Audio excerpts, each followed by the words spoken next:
If I say it myself, Harry, I've always been able to charm the people I needed. So Ginny poured out her soul to me, and her soul happened to be exactly what I wanted. I grew stronger and stronger on a diet of her deepest fears, her darkest secrets. I grew powerful, far more powerful than little Miss Weasley, powerful enough to start feeding Miss Weasley a few of my secrets, to start pouring a little of my soul back into her. What do you mean? Said Harry, whose mouth had gone very dry. Haven't you guessed yet, Harry Potter? Said Riddle softly. Ginny Weasley opened the Chamber of Secrets. She strangled the school roosters and dabbed threatening messages on the walls. She set the Serpent of Slytherin on 4 mudbloods and the Squib's cat. No, Harry whispered. Yes, said Riddle calmly.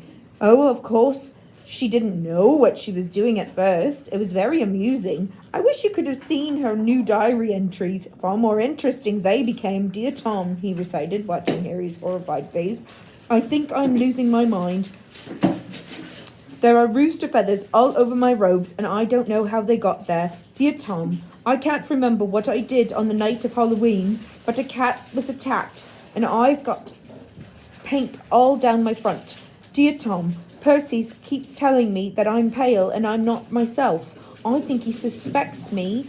There was another attack today, and I don't know where I was. Tom, what am I going to do? I think I'm going mad.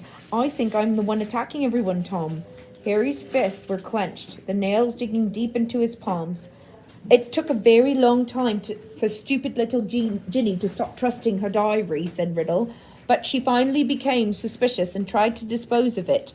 And that's where you came in, Harry. You found it, and I couldn't have been more delighted. Of all the people who could have picked it up, it was you, the very person I was most anxious to meet. And why did you want to meet me? Said Harry. Anger was coursing through him, and it was an effort to keep his voice steady. Well, you see, Ginny told me all about you, Harry, said Riddle, your whole fascinating history. His eyes roved over the lightning scar on Harry's forehead, and his expression grew hungrier. I knew I must find out more about you, talk to you, meet you if I could. So I decided to show you my famous capture of the great oaf Hagrid to gain your trust. Hagrid's my friend, said Harry, his voice now shaking. And you framed him, didn't you? I thought that you made a mistake, but Riddle laughed his high laugh again. It was my word against Hagrid's, Harry. Well, you can imagine how it looked to old Armando Dippet. On the one hand, Tom Riddle, cool but brilliant, parentless but so brave. School prefect, model student. On the other hand, big blundering Hagrid, in trouble every other week, trying to raise werewolf cubs under his bed, sneaking off to the Forbidden Forest to wrestle trolls. But I admit, even I was surprised at how well the plan worked. I thought someone must realize that Hagrid couldn't possibly be the heir of Slytherin. It had taken me 5 whole years to find out everything I could about the Chamber of Secrets and discover the secret entrance, as though Hagrid had the brains or the power.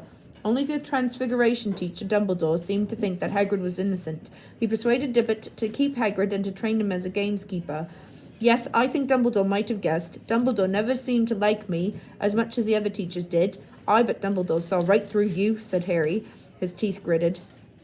Well, he certainly kept an annoyingly close watch on me after Hagrid was expelled, said Riddle carelessly. I knew it wouldn't be safe to open the chamber again while I was still at school, but I wasn't going to waste those long years I'd spent searching for it. I decided to leave behind a diary, preserving my 16-year-old self in its pages, so that one day, with luck, I would be able to lead another in my footsteps and finish Salazar Slytherin's noble work.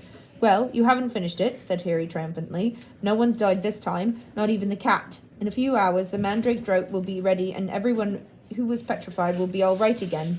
Haven't I already told you, said Riddle quietly, that killing mudbloods doesn't matter to me anymore? For many months now, my new target has been you. Harry stared at him. Imagine how angry I was when the next time my diary was opened it was Ginny who was writing to me, not you. She saw you with the diary, you see, and panicked. What if you found out how it worked, and I repeated all her secrets to you? What if, even worse, I told you who'd been strangling roosters? So the foolish little brat waited until your dormitory was deserted and stole it back.